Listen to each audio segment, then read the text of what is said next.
வணக்கம். இப்போ பரபரப்பாக போயிட்டுருக்க நியூஸ் என்னென்னு பார்த்தீங்கன்னா, தங்கத்தை பற்றி தான் போயிட்டுருக்கு. குறைஞ்சிருக்குன்னு எல்லாம் சொல்லிகிட்டு இருக்காங்க. வாங்க பார்க்கலாம்.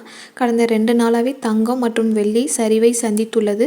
கடந்த வியாழக்கிழமை ஒரு சவரன் தங்கம் விலை 3400 ரூபாய்க்கு விற்கப்பட்டது. அது மட்டும் இல்லாமல் 1 கிலோ வெள்ளி 4 லட்சத்தை தாண்டி இருக்கு மக்களே.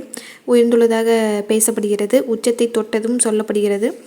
இந்த நிலையில் கடந்த 2 நாட்கள் ஒரு சவரன் 15,200 ரூபாய்க்கும் வெள்ளி 1 கிலோ 1,50,000 ரூபாய்க்கும் சந்தித்துள்ளது.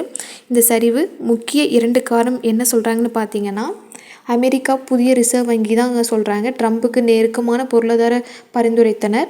அது மட்டும் இல்லாமல் தங்கம் மற்றும் வெள்ளி காணாத உச்சத்தை எட்டியுள்ளது.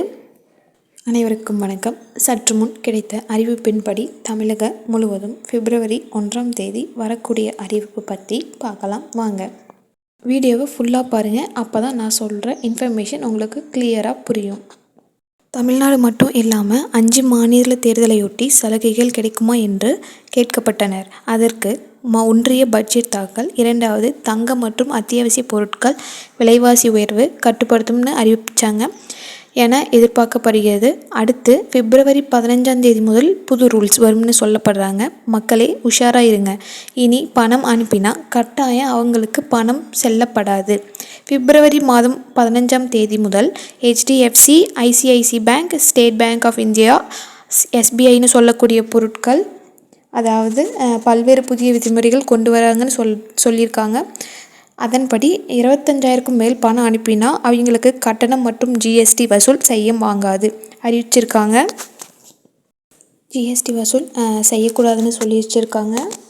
அபராதம் மட்டும் இல்லாமல் GSTயும் வசூலிக்கப்பட மாட்டார்கள் வங்கியில் அறிவித்தனர். மக்களே ரெடியாக இருங்க, ரொம்ப முக்கியம். பிப்ரவரி 1ஆம் தேதி மத்திய பட்ஜெட் தாக்குதலின் போது முக்கிய அறிவிப்பு வரும் என காத்திருங்கள்.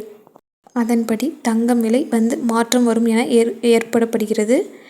குறிப்பாக அதன் மீது இருக்கும் GST குறைப்படும் என சொல்கிறாங்க. விவசாயிகளுக்கு ஒரு குட் நியூஸ். மத்திய பட்ஜெட் தாக்குதல் பற்றி குறிப்பாக விவசாயிகளுக்கு பல்வேறு மானியங்கள் வரும்னு சொல்லியிருக்காங்க. PM கிசான் நிதி உதவி திட்டம். PM கிசான் திட்டத்தின் ஆண்டுதோறும் மாதம் 6,000 ரூபாய் கொடுக்கப்பட்டு வந்தனர். அதன்படி இந்த திட்டத்தில் பல்வேறு மாற்றங்கள் கொண்டு வரப்பட்டன. 2,000 முதல் 3,000 வரை இந்த திட்டத்தில் கட்டணம் உயர்த்தப்படும் என அறிவிக்கப்பட்டனர். அப்படி 3,000 உயர்த்தப்பட்டால் ஆண்டுதோறும் 9,000 ரூபாய் குறிப்பிடத்தக்கும். 4 மாதத்துக்கு ஒரு முறை கொடுப்பாங்கன்னு சொல்லப்படுது. ஒரு வருஷத்துக்கு 9,000 ரூபாய் விவசாயிகளுக்கு கிடைக்கும் என சொல்லப்படுது. அதுவும் ஸ்ட்ரைட்டாக அவங்க வங்கி கணக்கிலே போட்டுருவாங்க மக்களே. குறிப்பாக அவர்கள் KYC சரி எண்ணை பார்க்க வேண்டும் என்று சொல்லப்படுது. 2026 வருமான வரி முதல் வீட்டு வரி வரை பல்வேறு முக்கிய மாற்றங்களை கொண்டு வர உள்ளதாக தெரிவிக்கப்பட்டனர்.